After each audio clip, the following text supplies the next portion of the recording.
Students, आज SSC CGL का question discuss किया जाएगा जो कि आपके आने वाला एग्ज़ाम में काफ़ी ज़्यादा मदद मिलने वाला है। एसएससी सीजीएल के एग्ज़ाम 13 अप्रैल से स्टार्ट होने वाला है। तो आप लोग जितना भी थोड़ा धीरे से तैयारी कर रहे होंगे, थोड़ा कम तैयारी कर रहे होंगे, तो उसको आप तैयारी को बढ़ा दीजिए। थोड़ा तैयारी में जो है स्पीड बढ़ा दीजिए ताकि आपको आने वाला एग्ज़ाम में किसी भी प्रकार को कोई दिक्कत ना हो सके, ठीक है। और अगर आप एसएससी सीजीएल की तैयारी कर रहे हो तो पिछले साल कम से कम पिछले साल का 5 साल का क्वेश्चन बनाए, ठीक है। पिछले 5 साल का क्वेश्चन ज़रूर बनाइए ताकि आपको आने वाला एग्ज़ाम में काफ़ी ज़्यादा मदद मिल सके। देखिए, पिछले साल का क्वेश्चन बनाने से ये होता है कि आपका क्वेश्चन के लेवल पता चलता है, किस टाइप क्वेश्चन पूछे जाते हैं, और उसी टाइप में आप क्वेश्चन बनाते हैं तो आपको एग्ज़ाम में ज़्यादा क्वेश्चन अटैम्प्ट करने को मिलता है, ठीक है। तो आप पिछले 5 साल का क्वेश्चन ज़रूर बनाइए।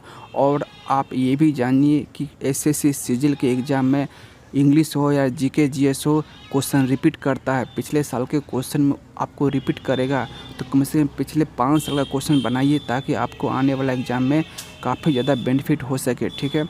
तो हम लोग क्वेश्चन की ओर चलते हैं। पहला क्वेश्चन क्या कहता है और देखिए, और एक बात कहना है आप लोग से कि अगर पिछला साल का क्वेश्चन अगर बनाते हैं तो क्वेश्चन इस तरह से बनाइए ताकि किसी भी क्वेश्चन को जो है इस तरह से बनाइए ताकि उसका ऑप्शन जो आता है, जो भी मतलब जिस तरह से क्वेश्चन पूछा जाता है उस टाइप क्वेश्चन एक भी क्वेश्चन नहीं छूटना चाहिए, ठीक है। तो इस तरह से क्वेश्चन बनाइए क्योंकि उसी क्वेश्चन से रिलेटेड क्वेश्चन पूछे जाते हैं आने वाले एग्ज़ाम में, ठीक है। तो अगर किसी भी क्वेश्चन को अगर बनाते हैं तो उससे कितने प्रकार के क्वेश्चन पूछे जा सकते हैं एग्ज़ाम में, उस तरह से तैयारी कर लीजिए। और अगर इस तरह से आप तैयारी करते हैं तो आने वाला एग्ज़ाम में आपको काफ़ी ज़्यादा बेनिफिट होने वाला है, ठीक है। तो हम लोग क्वेश्चन की ओर चलते हैं। देखिए, पहला क्वेश्चन क्या कहता, और हम लोग इस क्लास में जो आज डिस्कस करने वाले हैं 13 अगस्त 2021 में जो क्वेश्चन पूछे गए थे सीजीएल के एग्ज़ाम में, उस क्वेश्चन को हम लोग डिस्कस करने वाले हैं, ठीक है। और ये सारे क्वेश्चन जीके जीएस के होंगे। ये 13 अगस्त 2021 में जो क्वेश्चन पूछे गए थे उस क्वेश्चन को इस क्लास में डिस्कस किया जाएगा ताकि आपके आने वाला एग्ज़ाम में काफ़ी मदद मिल सके, ठीक है। तो हम लोग क्वेश्चन की ओर चलते हैं। देखिए, और इसमें जो है जीके, इस क्लास में जो है जीके जीएस और करंट अफेयर के क्वेश्चन डिस्कस किया जाएंगे, ठीक है। जीके जीएस और करंट अफेयर के क्वेश्चन डिस्कस किया जाएंगे जो कि आपके आने वाले एग्ज़ाम में काफ़ी ज़्यादा बेनिफिट होने वाला है। और एक चीज़ और बता देते हैं कि देखिए, एसएससी सीजीएल में 100 क्वेश्चन पूछे जाते हैं, ठीक है। 100 क्वेश्चन में जो 25 क्वेश्चन जो है 25 क्वेश्चन जीके जीएस के क्वेश्चन पूछे जाते हैं जो कि 50 नंबर के क्वेश्चन होते हैं, यानी कि एक क्वेश्चन जो है 2 नंबर का होता है, ठीक है। तो इस तरह से आपको अच्छे से तैयारी कीजिए। और हम लोग क्वेश्चन की ओर चलते हैं। देखिए, पहला क्वेश्चन क्या कहता है वो देखिए, ठीक है। यानी लिम्फ सफ़ेद रक्त कोशिकाओं से निर्मित एक हल्का साफ तरल पदार्थ है जो रक्त में हानिकारक डैश पर आक्रमण करता है। बताइए किस पर आक्रमण करता है, तो आपको ये होगा जीवाणु पर आक्रमण करता है। किस पर? जीवाणु पर। देखिए, अगला क्वेश्चन कहता है, क्वेश्चन नंबर दूसरा क्या कहता है वो देखिए। क्वेश्चन नंबर दूसरा कहता है कि भारत के संविधान के अनुच्छेद किस में अनुसूचित जाति और अनुसूचित जनजाति के लिए लोकसभा में सीटों के आरक्षण की अवधारणा को रेखांकित किया गया है। यानी बताइए कि किस अनुच्छेद में अनुसूचित जाति और अनुसूचित जनजाति के लिए लोकसभा सीटों की आरक्षण का प्रस्ताव रखा गया है।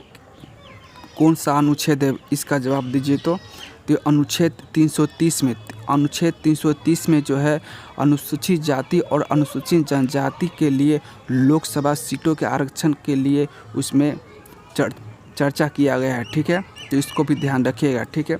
और चलिए एक चीज़ और बता देते हैं कि ये चारों ऑप्शन जो है, बताइए अनुच्छेद 361 में क्या होता है ये बताइए। क्योंकि अगर सारे ऑप्शन को इस तरह से बना लीजिएगा ना तो आपको जो आने वाला एग्जाम में काफ़ी ज़्यादा बेनिफिट होने वाला है, ठीक है। तो ये बताइए कि अनुच्छेद 361 में क्या होता है, क्या दिया हुआ है, अनुच्छेद 361 में क्या दिया हुआ है ये बताइए। तो अनुच्छेद 361 में जो है राष्ट्रपति या राज्यपाल के कार्यकाल की शक्तियों और कर्तव्य का वर्णन किया गया है, ठीक है। अनुच्छेद 361 में जो है राष्ट्रपति या राज्यपाल के कार्यकाल की शक्ति यानी कि पावर और कर्तव्य को वर्णन किया गया है 361 अनुच्छेद में, ठीक है। और अनुच्छेद बताइए 345 में क्या दिया हुआ है, तो अनुच्छेद 345 में जो है किसी राज्य के विधानमंडल में उस राज्य में हिंदी या अन्य एक से अधिक भाषा को कार्यालयों में अपनाने का अधिकार देता है। यानी कि आप हिंदी किसी भी राज्य में वो अपना हिंदी भाषा भी रख सकते हैं कार्यालय में, या एक से अधिक भी भाषा का उसमें इस्तेमाल कर सकते हैं किसी कार्यालय में, ये स्वतंत्र रूप से स्वतंत्र हैं, ठीक है। और ये बताइए अनुच्छेद 326 में क्या दिया गया है, बताइए अनुच्छेद 326 में क्या दिया हुआ है। तो अनुच्छेद 326 में जो है भारत में प्रत्येक नागरिक को वोट देने का अधिकार है, ठीक है। इसको अब ध्यान रखिएगा कि अनुच्छेद 326 में जो दिया गया है भारत के प्रत्येक नागरिक को वोट देने का अधिकार 326 अनुच्छेद बताता है, ठीक है। इस तरह से क्वेश्चन पढ़िएगा तो आपको एक भी क्वेश्चन नहीं छूटने वाला है, ठीक है। देखिए अगला क्वेश्चन क्या कहता है वो देखिए।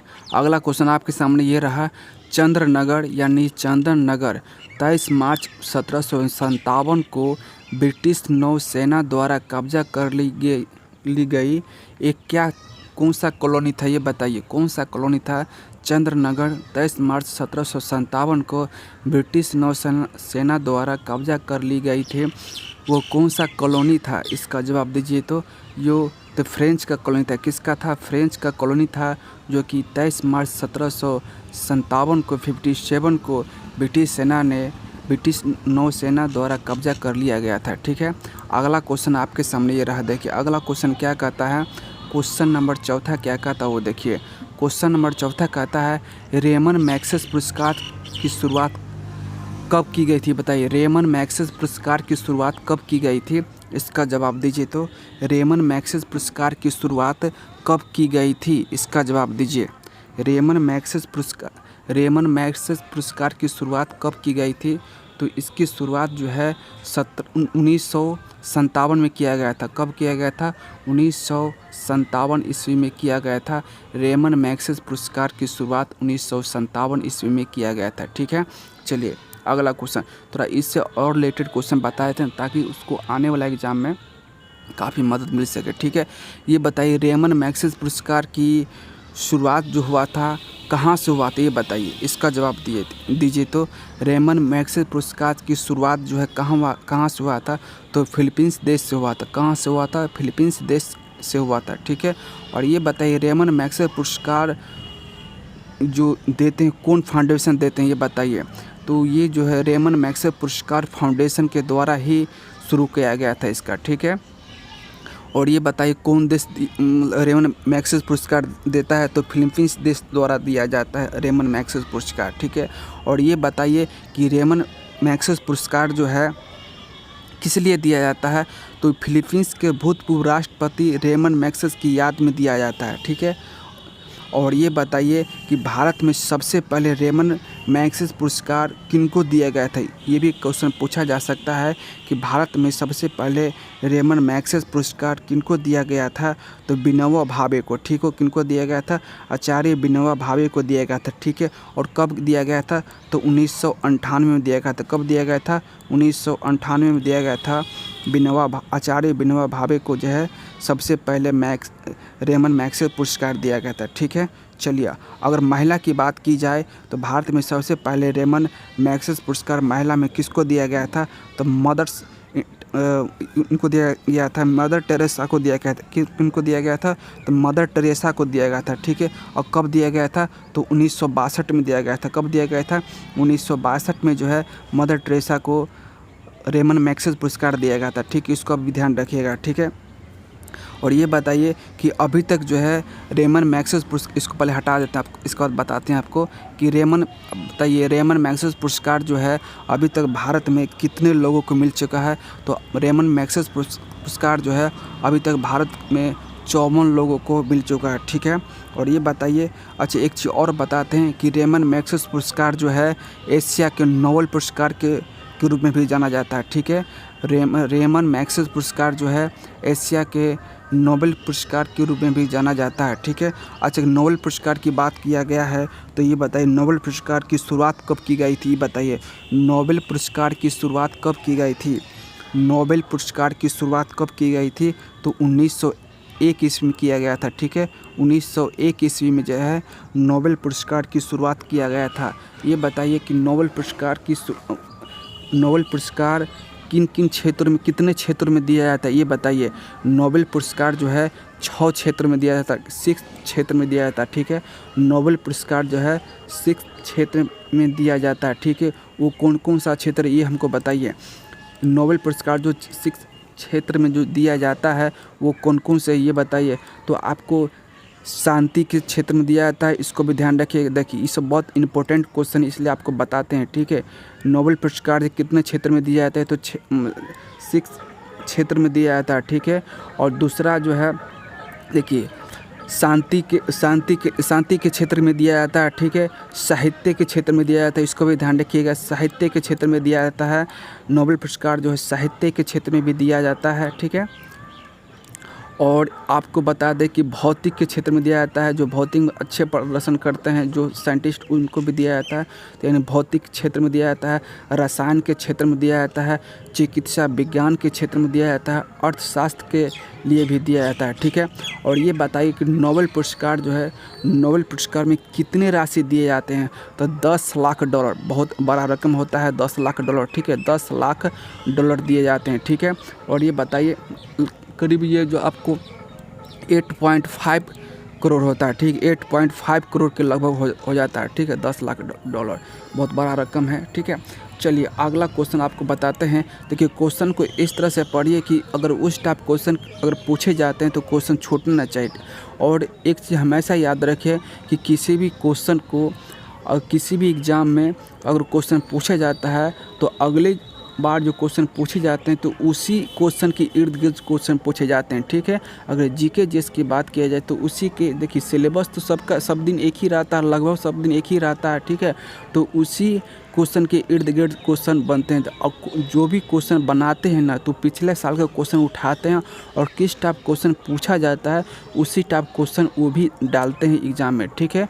तो इसलिए मैं बार बार बोलता हूँ कि किसी भी एग्ज़ाम को क्वालिफाइड करना है तो पिछले साल का क्वेश्चन ज़रूर बनाइए, ताकि उस क्वेश्चन को आपको लेवल पता चला जाएगा। अगर लेवल पता चलता है तो आप उसी टाइप क्वेश्चन बनाते हैं तो आपके आने वाले एग्ज़ाम में ज़रूर निकलेगा, ठीक है। आपका आने वाला एग्ज़ाम अगर अच्छे से तैयारी कीजिएगा तो ज़रूर क्वालिफाइड होएगा, ठीक है। और अगर सिलेबस से तैयारी करते हैं तो अच्छी बात है, और सिलेबस के साथ साथ आप क्वेश्चन पिछले साल के क्वेश्चन के हिसाब से भी तैयारी कीजिए, ठीक है। उससे आपको काफ़ी ज़्यादा बेनिफिट मिलने वाला है। तो इस तरह से क्वेश्चन पढ़ाई कीजिए, ठीक है, तभी आपको कॉम्पिटिटिव एग्ज़ाम निकलने वाला है। नहीं तो अब आप लोग जानते हैं कि कितना कॉम्पिटिटिव बढ़ गया, कट ऑफ इतना हाई जाता है कि बहुत दिक्कत होने लगा है, ठीक है। इसलिए आपको अच्छी तरह से मेहनत करने की ज़रूरत है और अच्छी तरह से मेहनत कीजिएगा तभी आपको एग्ज़ाम निकलने वाला है, ठीक है। फेक फाक करने से आपको एग्ज़ाम कभी नहीं निकलने वाला है। तो हम लोग क्वेश्चन की ओर चलते हैं। अगला क्वेश्चन क्या कहता है वो देखिए। क्वेश्चन नंबर 5 क्या कहता है वो देखिए। क्वेश्चन 5 कहता है कि ICTP रामानुज पुरस्कार में उत्कृष्टता के लिए प्रतिवर्ष दिया जाता है। बताइए किस क्षेत्र में जो है रामानुज पुरस्कार दिया जाता है। इसका जवाब दीजिए। तो किस क्षेत्र में जो है रामानुज पुरस्कार दिया जाता है तो गणित के क्षेत्र में दिया जाता है। किसके क्षेत्र में दिया जाता है तो गणित के क्षेत्र में जो है रामानुज पुरस्कार दिया जाता है। अच्छा, रामानुज कौन थे पता है आपको? रामानुज गणित के क्षेत्र में बहुत बड़े विद्वान थे, ठीक है। रामानुज जो थे वो गणित के क्षेत्र में मैथमेटिक्स में काफ़ी बड़े विद्वान थे, ठीक है। इसलिए इनको रामानुज पुरस्कार के दिया जाता है। जो व्यक्ति गणित में अच्छे खासे कुछ करते हैं, अच्छे कुछ विशेष करते हैं तो उनको रामानुज पुरस्कार दिया जाता है, ठीक है, गणित में। और ये बताइए कि ये रामानुज पुरस्कार जो है ये ICTP रामानुज पुरस्कार कब से आरंभ किया गया था, ये बताइए। शुरुआत कब से किया गया था तो 2005 से स्टार्ट किया गया था। कब से स्टार्ट किया गया था? ICTP रामानुज पुरस्कार जो है 2005 से स्टार्ट किया गया था, ठीक है। अच्छा, ये बताइए रामानुज का पूरा नाम क्या था, ये बताइए। रामानुज का पूरा नाम क्या था? तो श्रीनिवास रामानुजन था। ठीक है, क्या नाम था? श्रीनिवास रामानुजन था। ठीक है, चलिए अगला क्वेश्चन, इसी टाइप क्वेश्चन पढ़िएगा तभी बाबू निकलने वाला है, नहीं तो बहुत दिक्कत होने वाला है। ठीक है, चलिए हम लोग क्वेश्चन की ओर चलते हैं। अगला क्वेश्चन देखिए क्या कहता है, वो देखिए अगला क्वेश्चन कहता है कि निम्न में से कौन सा या कौन सी अंतर्जनित बालों का परिणाम नहीं है? इसका जवाब दीजिए। तो क्या होगा आंसर? ये समुद्री तरंग होगा। क्या होगा? समुद्री तरंग। ठीक है, अगला क्वेश्चन देखिए, अगला क्वेश्चन नंबर 7 क्या कहता है, वो देखिए कि आलू यट्टू किस राज्य का एक लोक नृत्य है? बताइए, आलू यट्टू जो है किस राज्य में किस राज्य का नृत्य है? इसका जवाब दीजिए। इसका जवाब दीजिए तो क्या होगा? ये नागालैंड का होगा। क्या होगा? नागालैंड का जो है आलू यट्टू जो है नृत्य है। ठीक है, देखिए नृत्य से क्वेश्चन काफ़ी ज़्यादा एसएससी की एग्जाम में पूछे जाते हैं, इसलिए आप लोग जरूर इसको देख लीजिएगा। नृत्य हो गया और आपको क्या बोलते हैं, राष्ट्र उद्यान हो गया, इस सब से क्वेश्चन जरूर पूछे जाते हैं। ठीक है, तो ये जो है ये आलू यट्टू जो है नागालैंड में नृत्य किया जाता है। ठीक है, अगर बात किया जाए कि हरियाणा में कौन नृत्य होता है, ये बताइए। हरियाणा में थोड़ा प्रमुख नृत्य बता देते हैं ताकि आपको आने वाला एग्जाम में मदद मिल सके। ठीक है, ये बताइए हरियाणा में जो है कौन सा नृत्य होता है? बताइए, हरियाणा में लोक नृत्य का नाम बताइए तो आपको कुछ याद है? देखिए हरियाणा में जो लोक नृत्य होता है फाग नृत्य होता है। क्या होता है? फाग नृत्य। ठीक है, ये सब थोड़ा ध्यान रखिएगा, कुछ क्वेश्चन पूछे जाते हैं। ठीक है, फाग नृत्य होता है। ठीक है, आपको फाग नृत्य, अच्छा फाग नृत्य जो होता है ये फल्गुन में होता है, फल्गुन महीने में होता है, जो कि किसान द्वारा मनाया जाता है। ठीक है, चलिए अगला देखते हैं। और एक चीज़ और देखिए कि इसमें जो है से छठी नृत्य भी होता है ये हरियाणा में, और अब बहुत सारा नृत्य होता है, जैसे आपको खोड़िया नृत्य भी हो गया, धमाल नृत्य भी हो गया, ये सब हरियाणा में ही होता है। ठीक है, अगला देखिए, अच्छा एक चीज़ और बताते हैं कि ये आपको गोवा में बताइए, गोवा में जो है पूरा चीज़ बताते हैं आपको कि गोवा में लोक नृत्य बताइए। गोवा में जो लोक नृत्य होता है द डेलो होता है। क्या कौन नृत्य होता है? द डेलो। ठीक है, इसको भी ध्यान रखिएगा, आपको द डेलो नृत्य जो होता है गोवा में होता है। ठीक है, इसी प्रकार आपको दिवाली नाच जो होता है आपको गोवा में होता है। धनगर नृत्य भी गोवा में ही होता है। डरखानी भी नृत्य गोवा में होता है। ठीक है, टोनी मेल नृत्य भी गोवा में होता है। ठीक है, चलिए केरल के बारे में थोड़ा बताते हैं आपको कि केरल में कौन कौन सा लोक नृत्य होता है। तो केरल में जो होता है आपको कथकली नृत्य भी होता है। ठीक है, केरल में जो है आपको कथकली नृत्य होता है। ठीक है, इसको ध्यान रखिएगा, कथकली नृत्य, ये सब इम्पोर्टेंट है तभी आपको बता रहे हैं। ठीक है, ऐसा नहीं कि मतलब कुछ ही बता रहे हैं, जो इम्पोर्टेंट होगा वही आपको बताएंगे भी, जो कि क्वेश्चन पूछने की ज़्यादा संभावना है। ठीक है, तो केरल में जो है कथकली नृत्य होता है। ठीक है, और मोहिनी अट्टम नृत्य मतलब आपको केरल में होता है। ठीक है, इसको भी ध्यान रखिएगा।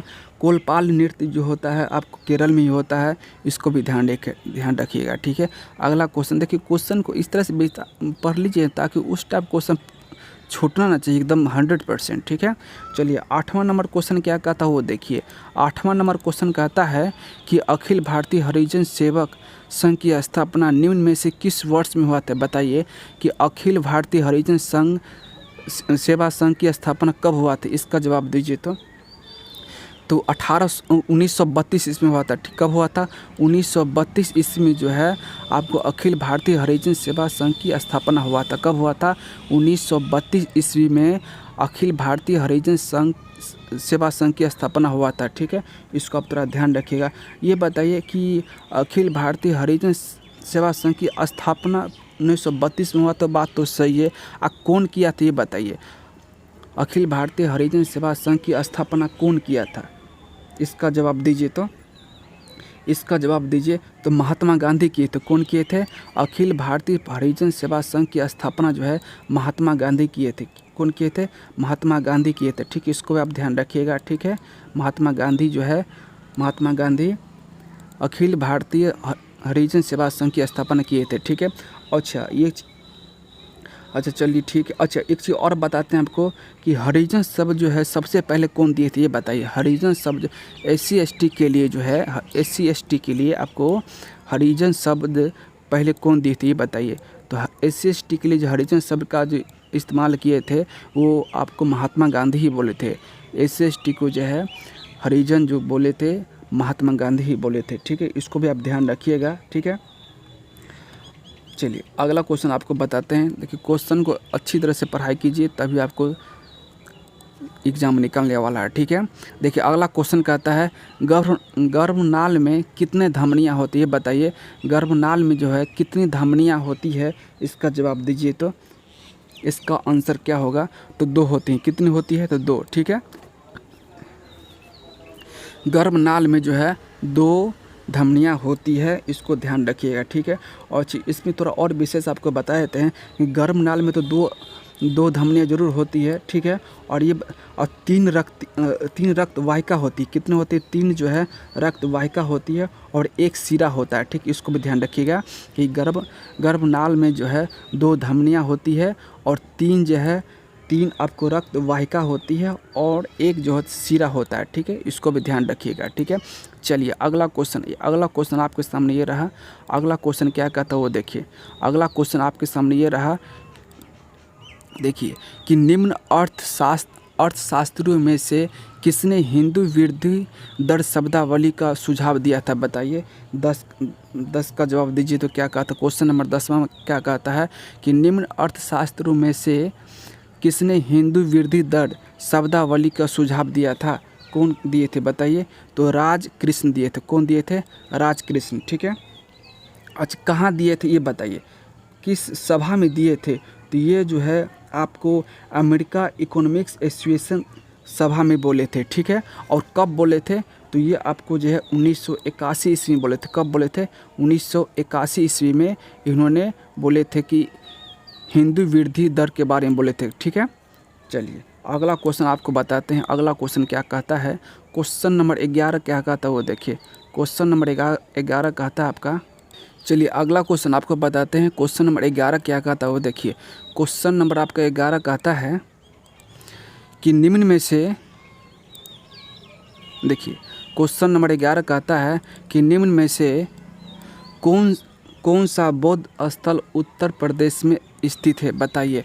बौद्ध स्थल कौन सा है जो कि उत्तर प्रदेश में स्थित है? इसका जवाब दीजिए। तो कौन सा है? तो सारनाथ जो है आपका, सारनाथ जो है बौद्ध स्थल जो है जो कि उत्तर प्रदेश में स्थित है, ठीक है।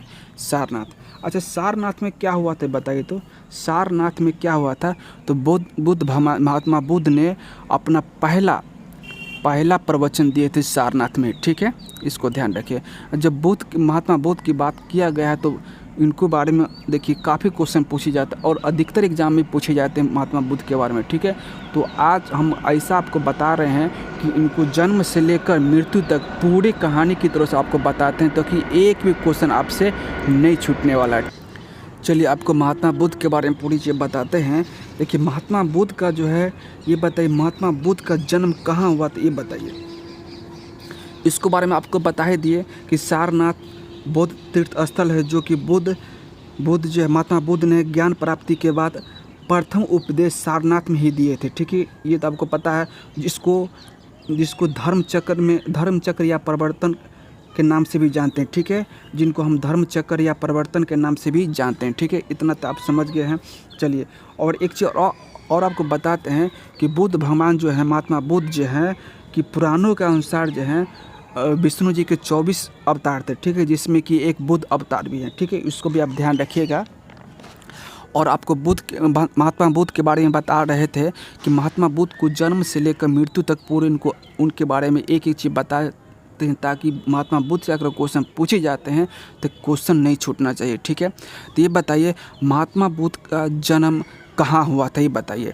महात्मा बुद्ध का जन्म कहाँ हुआ था, इसको जवाब दीजिए। तो इस क्वेश्चन का जवाब दीजिए कि महात्मा बुद्ध का जन्म नेपाल में लुम्बिनी में हुआ था। कहाँ हुआ था? नेपाल में लुम्बिनी में हुआ था, ठीक है। इसको ध्यान रखिएगा, नेपाल में लुम्बिनी में हुआ था, ठीक है। ये क्वेश्चन पूछे जाते हैं, ठीक है। अच्छा कब हुआ था ये बताइए। महात्मा बुद्ध का जन्म कब हुआ था? तो 563 ईसा पूर्व हुआ था। कब हुआ था? ईसा पूर्व की हम बात बोल रहे हैं, ईसा पूर्व, ठीक है। 563 ईसा पूर्व में महात्मा बुद्ध का जन्म हुआ था, ठीक है। इसको आप ध्यान रखिएगा, ईसा पूर्व में, ठीक है। ईसा पूर्व में महात्मा बुद्ध को जन्म हुआ था। 563 ईसा पूर्व में महात्मा बुद्ध का जन्म हुआ था। ठीक है, आप पूरा ध्यान से सुनिए, आपको याद करने की ज़रूरत नहीं, आप खुद याद हो जाएगा। ऐसा बताते हैं ताकि आपको खुद ब खुद याद हो जाएगा। ठीक है, जो 583 ईसा पूर्व में महात्मा बुद्ध का जन्म हुआ था। ठीक है, और चाहे किस वंश में हुआ था ये बताइए, तो इक्ष्वाकु वंश में हुआ था। ठीक है, और ये बताइए गौतम बुद्ध की माता का नाम क्या था? तो गौतम बुद्ध का जो माता का नाम था तो महामाया नाम था। क्या नाम था? महामाया। ठीक है, इसको भी ध्यान रखिएगा। जो कि गौतम बुद्ध को आपको जन्म देने के बाद जो उनकी मृत्यु हो गई थी। ठीक है, और इनके पिताजी का क्या नाम था ये बताइए। महात्मा बुद्ध का पिताजी का क्या नाम था? तो उनके पिताजी का नाम था शुद्धोधन। क्या नाम था? शुद्धोधन। ठीक है, चलिए अगला। अच्छा ये बताइए, महात्मा बुद्ध तो बाद में बने, ये आपको संन्यास लेने के बाद, महात्मा ज्ञान प्राप्त होने के बाद उनको महात्मा बुद्ध के नाम से जाना जाता है। लेकिन ये बताइए उनका बचपन का नाम क्या था? ये बताइए महात्मा बुद्ध का बचपन का क्या नाम था? देखिए इस तरह से क्वेश्चन पूछे जाते हैं, इसलिए आपको बता रहे हैं। ठीक है, ध्यान से सुनिए और समझिए और ध्यान रखिए। ठीक है, महात्मा बुद्ध का बचपन का क्या नाम था? तो सिद्धार्थ नाम था। क्या नाम था? सिद्धार्थ। ठीक है, इसको भी ध्यान रखिएगा, सिद्धार्थ नाम था। महात्मा बुद्ध का जो है बचपन का नाम सिद्धार्थ था, इसको ध्यान रखिएगा। ठीक है, चलिए और आपको बताते हैं कि महात्मा बुद्ध का बचपन के गुरु कौन थे? ये बताइए महात्मा बुद्ध का बचपन का गुरु कौन थे? तो गुरु विश्वामित्र थे। कौन थे? गुरु विश्वामित्र थे। कौन थे? विश्वामित्र। ठीक है, इसको भी ध्यान रखिएगा। महात्मा बुद्ध का बचपन के जो गुरु थे वो विश्वामित्र थे। कौन थे? विश्वामित्र। ठीक है, थोड़ा लिखने में प्रॉब्लम हो रहा है, थोड़ा इसको आप ध्यान रखिएगा। हम आपको बोल देते हैं, इसको ध्यान रखिएगा। ठीक है, कौन थे? विश्वामित्र थे। ठीक है, और ये बताइए सिद्धार्थ के पत्नी का नाम क्या था? ये बताइए। सिद्धार्थ का जो है उनको भी शादी हुआ था, तो सिद्धार्थ के पत्नी का नाम क्या था? तो यशोधा था। क्या था? ठीक है, यशोधा। ठीक है, यशोधरा था। क्या नाम था? यशोधरा। ठीक है, इसको भी ध्यान रखिएगा। महात्मा बुद्ध का जो पत्नी का नाम था यशोधरा था। ठीक है, और उनका बेटा का नाम क्या नाम था? राहुल। ठीक है, महात्मा बुद्ध का बेटा का नाम क्या था? राहुल था। ठीक है, इसको ध्यान रखिएगा आप।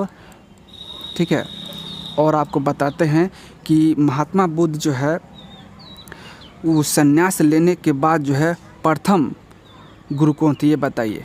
महात्मा बुद्ध को संन्यास लेने के बाद प्रथम गुरु कौन थे? तो प्रथम गुरु जो थे अलार कलाम थे। कौन थे? अलार कलाम थे। ठीक है, इसको भी ध्यान रखिएगा। अलार कलाम थे प्रथम गुरु। महात्मा बुद्ध के जो प्रथम गुरु जो थे अलार कलाम थे। ठीक है, अच्छा ये जो है ये संन्यास लेने के बाद बने। ठीक है, संन्यास लेने के बाद आपको ये अलार कलाम जो उनके गुरु थे, उनका बचपन का गुरु तो आपको विश्वामित्र थे। ठीक है, इसको ध्यान रखिएगा। ये दोनों बात अलग अलग है कि सिद्धार्थ का जो बचपन का गुरु जो थे विश्वामित्र थे, और ये सन्यासी लेने के बाद उनका गुरु थे, प्रथम गुरु जो थे अलार कलाम थे। ठीक है, इसको ध्यान रखिएगा। ठीक है, और ये बताइए कि उन्होंने महात्मा बुद्ध ने कितने वर्ष में उन्होंने संन्यास ले लिया था? तो 29 वर्ष। ये भी क्वेश्चन पूछे जाते हैं। ठीक है, 29 वर्ष में उन्होंने संन्यास ले लिया था। ठीक है, और ये बताइए वो जो महात्मा बुद्ध जो हैं उनको ज्ञान की प्राप्ति कहाँ हुई थी और किस पेड़ के नीचे हुआ था? तो उनको ज्ञान की प्राप्ति जो हुआ था पीपल वृक्ष के नीचे हुआ था। कहाँ हुआ था? पीपल वृक्ष के नीचे, जो कि गया में हुआ था। ठीक है, गया में हुआ था। ठीक है, गया जिला में। ठीक है, इसको ध्यान रखिएगा। और स्टूडेंट दो चीज़ में काफ़ी कन्फ्यूज हो जाते हैं कि एक महावीर हैं। ठीक है, एक महावीर को जो ज्ञान की प्राप्ति हुआ था, और ये आपको महात्मा बुद्ध का ज्ञान की प्राप्ति हुआ था। तो महात्मा बुद्ध को ज्ञान की प्राप्ति हुआ था पीपल वृक्ष के नीचे। ठीक है, और महावीर को ज्ञान की प्राप्ति जो हुआ था आपका साल वृक्ष के नीचे हुआ था। ठीक है, उसको दोनों को आप ध्यान रखिएगा, कन्फ्यूज नहीं हो गया। साल वृक्ष के नीचे महावीर को ज्ञान की प्राप्ति हुआ था। ठीक है, दोनों को अलग अलग बात है। ठीक है, तो अभी हम महात्मा बुद्ध की बात बोल रहे थे, तो इसकी बात बोलेंगे। तो इसमें और चीज़ हमको और क्या बता दें आपको, तो देखिए इनको ज्ञान की प्राप्ति होने के बाद से गौतम बुद्ध हुए थे, ठीक है। क्योंकि पीपल वृक्ष के नीचे जो उनको ज्ञान की प्राप्ति हुआ था, जब ज्ञान की प्राप्ति हो गया था तब से उनको सिद्धार्थ से गौतम बुद्ध के नाम दिया गया था, ठीक है। इसको भी ध्यान रखिएगा आप। अच्छा ये बताइए कि जिस पेड़ के नीचे, जिस पीपल वृक्ष के नीचे उनको ज्ञान की प्राप्ति हुआ था, उस पीपल के वृक्ष को क्या बोलते हैं? तो बोधि वृक्ष बोलते हैं। क्या बोलते हैं? बोधि वृक्ष, जो कि कहाँ है? गया में है, ठीक है। अच्छा ये बताइए महात्मा बुद्ध को जो है ज्ञान की प्राप्ति जो हुआ था कब हुआ था? तो वैशाख के पूर्णिमा के दिन हुआ था। कब हुआ था? वैशाख के पूर्णिमा के दिन हुआ था, जिसको कि बुद्ध पूर्णिमा के नाम से भी जाना जाता है, ठीक है। और ये बताइए महात्मा बुद्ध की मृत्यु कब हुई थी? तो महात्मा बुद्ध की मृत्यु जो हुई थी 483 ईसा पूर्व में हुआ था। कब हुआ था? 483 ईसा पूर्व में हुआ था इनकी मृत्यु, ठीक। इसको भी ध्यान रखिएगा, 483 ईसा पूर्व में इनकी मृत्यु हुई थी, ठीक है। और इनका उम्र कितना उस समय होगा? तो 80 वर्ष के थे, ठीक है, 80 वर्ष के। चलिए स्टूडेंट क्वेश्चन इस टाइप पढ़िए, ताकि अगर उसी टाइप अगर क्वेश्चन पूछे जाते हैं तो क्वेश्चन नहीं छूटना चाहिए, ठीक है। जो क्वेश्चन पिछले साल में क्वेश्चन पूछे गए हैं, अगर उसी से रिलेटेड क्वेश्चन पूछे जाते हैं तो क्वेश्चन नहीं छूटना चाहिए। इसी तरह से तैयारी कीजिए, तभी आपको क्वेश्चन नहीं छूटने वाला, ठीक है। अगला क्वेश्चन आपके सामने ये रहा, क्वेश्चन नंबर 12 क्या कहता है वो देखिए। विस्कोस फाइबर जो होता है, विस्कोस फाइबर किससे प्राप्त होता है ये बताइए। विस्कोस फाइबर जो है किससे प्राप्त होता है, इसका जवाब दीजिए। तो कोयला से प्राप्त होता है, सॉरी कोयला से नहीं, सेलुलोज से प्राप्त होता है। किससे प्राप्त होता है? सेलुलोज से प्राप्त होता है, ठीक है। विस्कोस फाइबर जो होता है सेलुलोज से प्राप्त होता है, ठीक है। इसको ध्यान रखिए आप, ठीक है। अगला क्वेश्चन थोड़ा हमको लग रहा है काफ़ी ज़्यादा टाइम लग रहा है, थोड़ा तेज़ी से पढ़ाएंगे आपको। देखिए अगला क्वेश्चन क्या कहता है, सेल के अंतर्गत आने वाला स्टील प्लांट निम्न में से किस स्थान पर स्थित है बताइए। इसका जवाब दीजिए। तो ये भिलाई में स्थित है। कहाँ स्थित है? भिलाई में।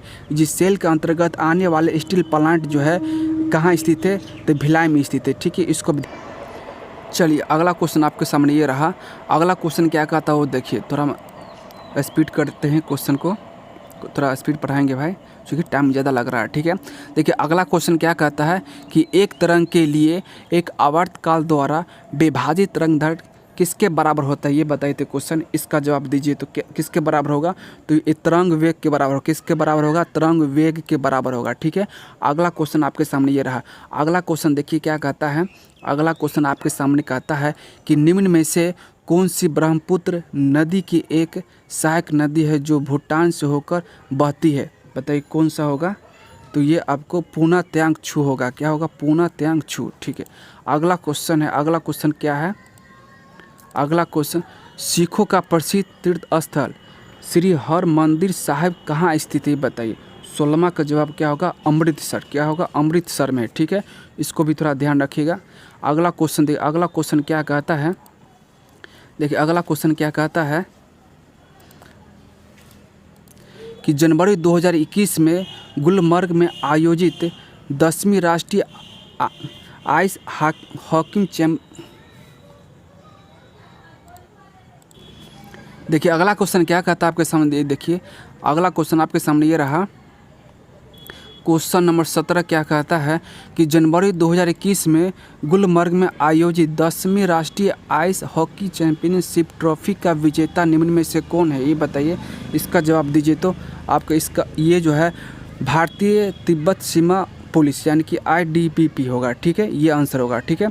चलिए अगला क्वेश्चन देखिए, आंसर कौन होगा? भारतीय तिब्बत सीमा पुलिस बल, ठीक है, ITBP। अगला क्वेश्चन आपके सामने ये रहा। अगला क्वेश्चन देखिए क्या कहता है। क्वेश्चन नंबर 18 क्या कहता है वो देखिए। क्वेश्चन नंबर 18 कहता है कि एक स्वपोषी जीव की कार्बन और ऊर्जा आवश्यकता को किसके द्वारा पूरा किया जाता है बताइए। किसके द्वारा पूरा किया जाता है? तो प्रकाश संश्लेषण के द्वारा पूरा किया जाता है। किसके द्वारा पूरा किया जाता है? तो प्रकाश संश्लेषण के द्वारा पूरा किया जाता है, ठीक है। एक स्वपोषी जीव की कार्बन और ऊर्जा आवश्यकता को प्रकाश संश्लेषण द्वारा पूरा किया जाता है, ठीक है। अगला क्वेश्चन आपके सामने ये रहा। अगला क्वेश्चन देखिए क्या कहता है। क्वेश्चन नंबर 19 कहता है राष्ट्रीय शिक्षा नीति 2020 के अनुसार व्यावसायिक शिक्षा किससे इंटर्नशिप के साथ शुरू किया गया था, ये बताइए। इसका जवाब क्लास 6 के लिए, किसके लिए? क्लास 6 के लिए किया गया था, ठीक है। किसके लिए किया गया था? क्लास 6 के लिए किया गया था, ठीक है। अगला क्वेश्चन देखिए, क्वेश्चन नंबर 20 का था। क्वेश्चन नंबर 20 क्या कहता है, ये देखिए। किस राष्ट्रीय उद्यान लद्दाख में स्थित है? यानी कि बताइए कौन सा राष्ट्रीय उद्यान है जो कि लद्दाख में स्थित है? इसका जवाब दीजिए। तो ये आपको हेमिस राष्ट्रीय उद्यान लद्दाख में है, ठीक है। इस अगला क्वेश्चन देखिए राष्ट्रीय उद्यान से क्वेश्चन पूछा जाता है, इसलिए आपको थोड़ा राष्ट्रीय उद्यान के बारे में बताते हैं, ठीक है, क्योंकि इससे क्वेश्चन पूछे जाते हैं, ठीक है। तो आपको पता है कि हेमिस राष्ट्रीय उद्यान कहाँ स्थित है? तो लद्दाख में स्थित है। चलिए ठीक है। ये बताइए मानस राष्ट्रीय उद्यान कहाँ स्थित है? ये बताइए। मानस राष्ट्रीय उद्यान कहाँ स्थित है? इसको बताइए। तो ये आपको असम में होगा। कहाँ होगा? असम में, ठीक है। ये मानस राष्ट्रीय उद्यान जो है कहाँ स्थित है? तो असम में। इसको भी जरा देख लीजिए। देखिए चूँकि ऐसा है ना कि राष्ट्रीय उद्यान से क्वेश्चन पूछे जाते हैं, इसलिए आपको बता रहे हैं, ठीक है। ये बताइए कि नमदफा राष्ट्रीय उद्यान कहाँ स्थित है? ये बताइए नमदफा राष्ट्रीय उद्यान कहाँ स्थित है? तो ये अरुणाचल प्रदेश में। कहाँ स्थित है? अरुणाचल प्रदेश में। इसको भी थोड़ा ध्यान रखिएगा आप कि अरुणाचल प्रदेश में जो है आपको नमदफा राष्ट्रीय उद्यान है, ठीक है। इसको आप ध्यान रखिएगा, ठीक है। ये बताइए गिरी राष्ट्रीय उद्यान कहाँ स्थित है? ये बताइए। तो गिरी राष्ट्रीय उद्यान जो है आपका गुजरात में है, ठीक है। ये सब क्वेश्चन पूछे जा सकते हैं, थोड़ा इसको आप ध्यान रखिएगा। गिरी राष्ट्रीय उद्यान कहाँ स्थित है? गुजरात में स्थित है, ठीक है। चलिए अगला क्वेश्चन आपको बताते हैं। क्वेश्चन नंबर 21 क्या कहता है वो देखिए। क्वेश्चन नंबर 21 क्या कहता है? देखिए क्वेश्चन नंबर 21 कहता है क्रिकेट में निम्न में से कौन सी फील्डिंग पोजीशन बल्लेबाज के पीछे होती है? बताइए। इसका जवाब दीजिए। तो कौन होता है? तो फ्लिप स्लिप होता है। कौन होता है? फ्लिप स्लिप, ठीक है। क्रिकेट में निम्न में से कौन सी फील्डिंग पोजीशन बल्लेबाज के लिए पीछे होती है? तो फ्लिप स्लिप। कौन होता है? फ्लिप स्लिप, ठीक है। अगला क्वेश्चन है, देखिए क्वेश्चन नंबर 22 क्या कहता है कि 12वीं शताब्दी ईस्वी में निम्न में से किस सम्राट ने ओडिशा के सूर्य मंदिर का निर्माण कराया था? बताइए। इसका जवाब दीजिए। तो अगला क्वेश्चन क्या कहता है कि 12वीं शताब्दी ईस्वी में निम्न में से किस सम्राट ने ओडिशा के सूर्य मंदिर का निर्माण कराया था? 22 नंबर क्वेश्चन क्या कहता है? इसका जवाब दीजिए। तो ये नरसिंह देव। कौन किए थे? नरसिंह देव, ठीक है। 12वीं शताब्दी ईसा पूर्व में निम्न में से नरसिंह देव सम्राट ने ओडिशा के सूर्य मंदिर का निर्माण किए थे। कहाँ किए थे? तो ओडिशा में किए थे। कब किए थे? तो 12वीं शताब्दी में किए थे, ठीक है। कौन सम्राट किए थे? तो नरसिंह देव ने किए थे। और कौन मंदिर किए थे? तो सूर्य मंदिर किए थे, ठीक है। कहाँ है? तो ओडिशा में। ये क्वेश्चन पूछे जाते हैं, ठीक है। इस तरह से क्वेश्चन आप लोग देख लीजिएगा, ठीक है। अगला क्वेश्चन आपके सामने ये रहा। अगला क्वेश्चन क्या कहता हो देखिए कि नवंबर 2020 में किस राज्य की विधानसभा ने सरना कोड पर प्रस्ताव पारित किया? बताइए। अगला क्वेश्चन है 23 नंबर। क्या क्वेश्चन कहता है वो देखिए। नवंबर 2020 में किस राज्य की विधानसभा ने सरना कोड पर प्रस्ताव पारित किया? 23 नंबर क्या क्वेश्चन कहता है वो देखिए। तो कौन किए थे? झारखंड राज्य। कौन राज्य किया था? तो झारखंड राज्य किया था, ठीक है। इसको भी ध्यान रखिएगा, ठीक है। अगला क्वेश्चन देखिए आपके सामने। अगला क्वेश्चन ये रहा। देखिए अगला क्वेश्चन आपके सामने ये रहा। क्वेश्चन नंबर 24 क्या कहता है कि भारत के संविधान के निम्न में से कौन से अनुच्छेद में राष्ट्रपति के अध्यादेश को घोषित करने की शक्ति है? बताइए। इसका जवाब दीजिए। तो क्या कहता है इसमें कि भारत के संविधान के निम्न में से कौन से अनुच्छेद राष्ट्रपति के अध्यादेश को घोषित करने की शक्ति निहित है? इसका जवाब दीजिए। तो अनुच्छेद 123 में। अनुच्छेद 123 में जो है राष्ट्रपति को अध्यादेश से हटाने की शक्ति है, ठीक है। और बताइए कि अनुच्छेद 77 में क्या कहता है? इसका जवाब दीजिए। तो अनुच्छेद 77 में क्या कहता है? तो भारत सरकार के कार्य का संचालन के बारे में चर्चा किया गया है, ठीक है। अनुच्छेद 77 में जो है अनुच्छेद 77 में जो कहा गया है भारत सरकार के कार्य का संचालन के बारे में बोला गया है, ठीक है। किस तरह सरकार चलाना है उसके बारे में चर्चा किया गया है। ठीक है, इसको भी ध्यान रखिएगा। और अनुच्छेद 111 में क्या कहा गया ये बताइए। अनुच्छेद 111 में क्या कहा गया है कि अनुच्छेद 111 में विधायकों पर स्वीकृति के बारे में चर्चा किया गया है। ठीक है, ये बताइए अनुच्छेद 143 में क्या कहा गया है। अनुच्छेद 143 में कहा गया है कि उच्चतम न्यायालय से परामर्श करने की राष्ट्रपति की शक्ति को दिया गया है। ठीक है, किसी भी समस्या को उच्चतम न्यायालय से परामर्श करने की राष्ट्रपति को शक्ति दिया गया है। अनुच्छेद 143 में यही कहा गया है। ठीक है, इसको भी ध्यान रखिएगा। ठीक है, अगला क्वेश्चन कहता है, क्वेश्चन नंबर 25 क्या कहता है वो देखिए। क्वेश्चन नंबर 25 कहता है, क्वेश्चन नंबर 25 कहता है कि लास्ट क्वेश्चन है ये, उसको ध्यान से देखिए। क्वेश्चन कहता है 2020 में संयुक्त राष्ट्र में कैनबिस और कैनबिस रेजिन को सबसे खतरनाक पदार्थ की श्रेणी से हटाने का प्रस्ताव पारित किया। निम्न में से कौन सा देश मतदान में अनुपस्थित रहा? बताइए कौन सा देश है, इसका जवाब दीजिए। तो कौन सा देश है? तो ये आपका जो है यूक्रेन जो है इस देश में इस सभा में शामिल नहीं थे। अच्छा, ये बताइए कि ये जो है आपको कैबनिस रेजिन जो है ये है क्या? बताइए कैबनिस रेजिन क्या है?